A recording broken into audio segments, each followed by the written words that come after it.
누가복음 18장 1절로부터 8절까지 말씀. 항상 기도하고 낭망치 말아야 될 것을 저희에게 비유로 하여 가라사대 어떤 도시에 하나님을 두려워 아니하고 사람을 무시하는 한 재판관이 있는데 그 도시에 한 과부가 있어 자주 그에게 가서 내 원수에 대한 나의 원한을 풀어주소서 하되 그가 얼마 동안 듣지 아니하다가 후에 속으로 생각하되 내가 하나님을 두려워 아니하고 사람을 무시하나 이 과부가 나를 번거롭게 하니 내가 그 원한을 풀어주리라. 그렇지 않으면 늘 와서 나를 괴롭게 하리라 하였느니라.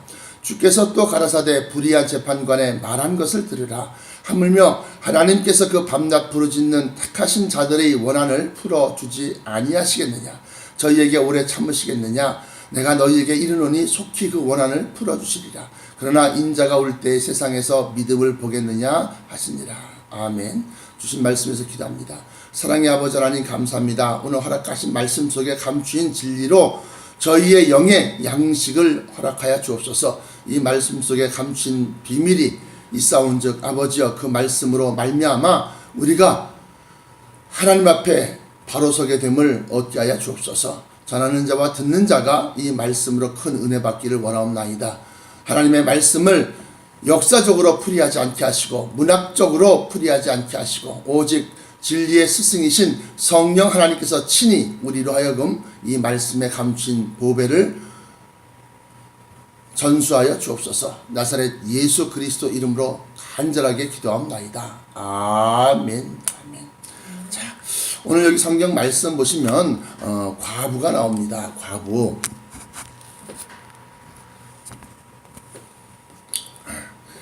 이 과부가 있는데 억울한 일을 당했던 모양입니다. 그래서 그 재판관에게 계속해서 청원을 하는 겁니다. 내 억울함을 풀어달라고. 그랬을 때 이 판사가, 이 재판관이 처음에는 저 무식한 사람, 순서도 맞지 않고 뭐도 맞지 않고 서류도 갖추지 아니하고 그래서 들어주지 아니했었는데 어느 날 간만에 생각해 보니까 피곤한데도 불구하고 또 와서 계속해서 자기 일을 좀 봐달라고 계속해서 졸라대는 겁니다. 그러니까 이 재판관이 생각하기를 이 과부가 나를 번거롭게 하니 내가 그 원한을 풀어주리라. 그렇지 않으면 늘 와서 나를 괴롭게 하리라 하였느니라. 그러면서 이것을 비유로 말하는데 하물며 하나님께서 그 밤낮 부르짖는 택하신 자들의 원한을 풀어주지 아니하시겠느냐. 저희에게 오래 참으시겠느냐. 그렇게 말씀하십니다. 여기에서 우리가 알 수 있는 것은 이 과부에 대해서 먼저 한번 생각을 해보면 과부라고 하는 것은 남편을 잃은 사람을 얘기하는 겁니다. 다시 말하면 세상적으로 힘이 없는 사람을 얘기하는 거죠. 힘이 없는 사람. 반면에 이 재판관은 세상의 권세와 힘을 움켜쥐고 있는 사람을 얘기하는 겁니다. 그래서 우리가 여기 보시면 과부가 늘 재판관을 찾아가서 자기 원한을 좀 풀어달라고 계속해서 그렇게 청원을 할 때에 이것을 마치 하나님께 부르짖고 기도하는 것으로 비유를 하셨다. 우리가 과부, 신부, 처녀 이러한 이 단어 속에는 신랑이라고 하는 그러한 상대 개념이 있는 겁니다. 신랑이라고 하는 것은 곧 예수 그리스도를 얘기하는 것이고 예수 그리스도를 잃어버린 여자, 예수 그리스도를 잃어버린 여자를 갖다가 얘기하는 거예요. 잃어버렸다니까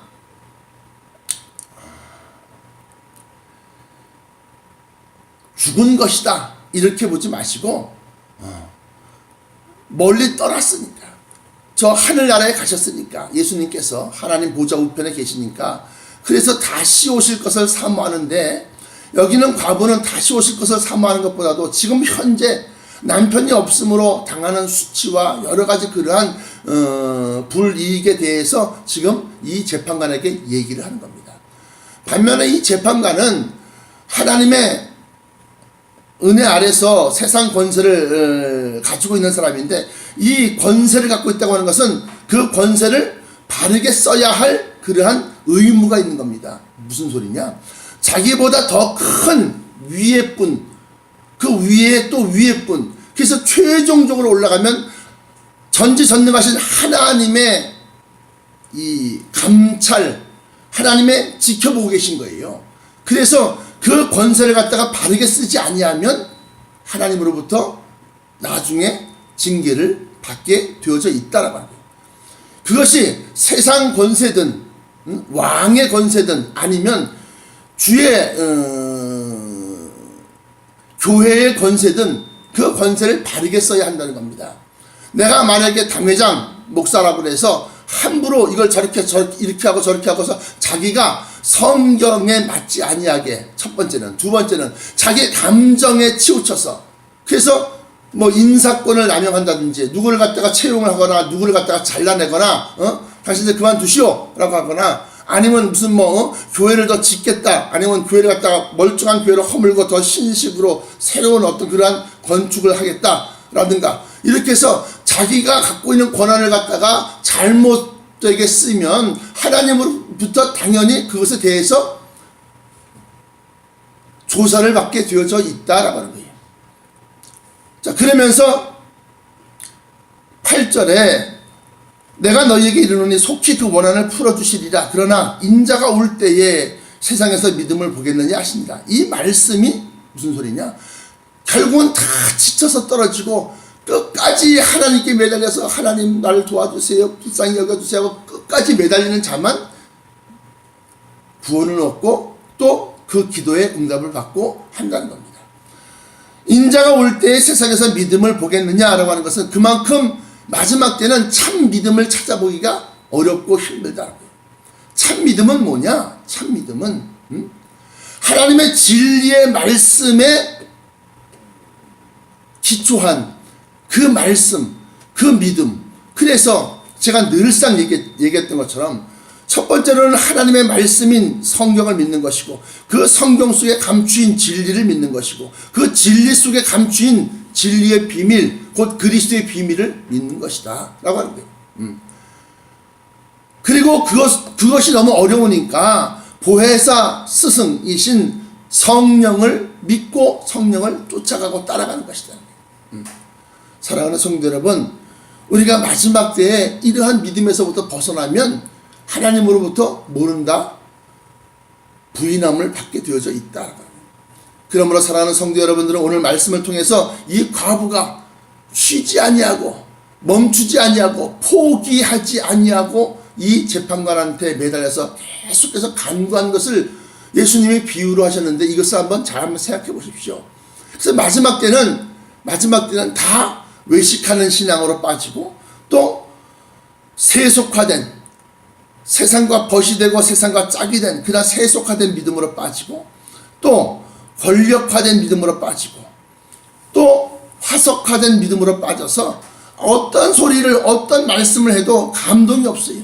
눈물이 없어요. 기쁨이 없는 그런 신앙을 한다.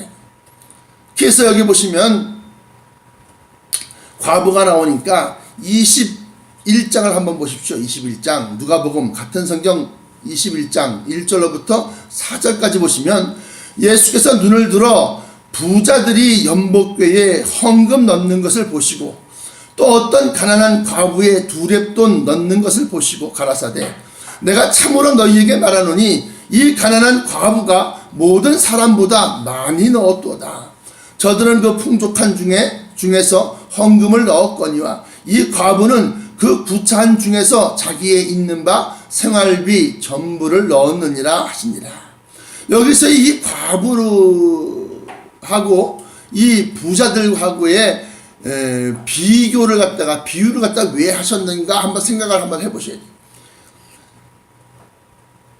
물질을 드릴 때 마음이 있느냐, 정성이 있느냐, 그 마음의 중심이 거기에 들어가져 있느냐, 이것을 보셨다는 거예요. 그런데 보니까 부자들은 교만함으로 이 정도 넣었으면, 이만큼 했으면 저가 뭐 만족하겠지, 이런 식의 마음 상태가 그랬었다는 거예요. 그런 마음으로 드렸던 것이고, 이 가난한 과부는 정말로 힘들고 어렵고 정말 구차한 중에 이 돈이 없으면 하루를 꼬박 굶어야 될지도 모르고 하루의 생활을 어떻게 꾸려나가야 할지 모르는 그러한 절박한 가운데서 이 그 두렙돈, 자기의 소유의 그 당시에 자기의 소유의 전부인 두렙돈을 갖다가 드린 겁니다.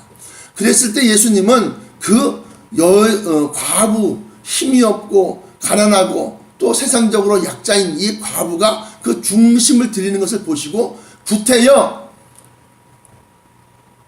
내가 참으로 너희에게 말하노니 이 가난한 과부가 모든 사람보다 많이 넣었도다 라고 하는 것을 갖다 왜 밝히셨겠느냐는 거예요.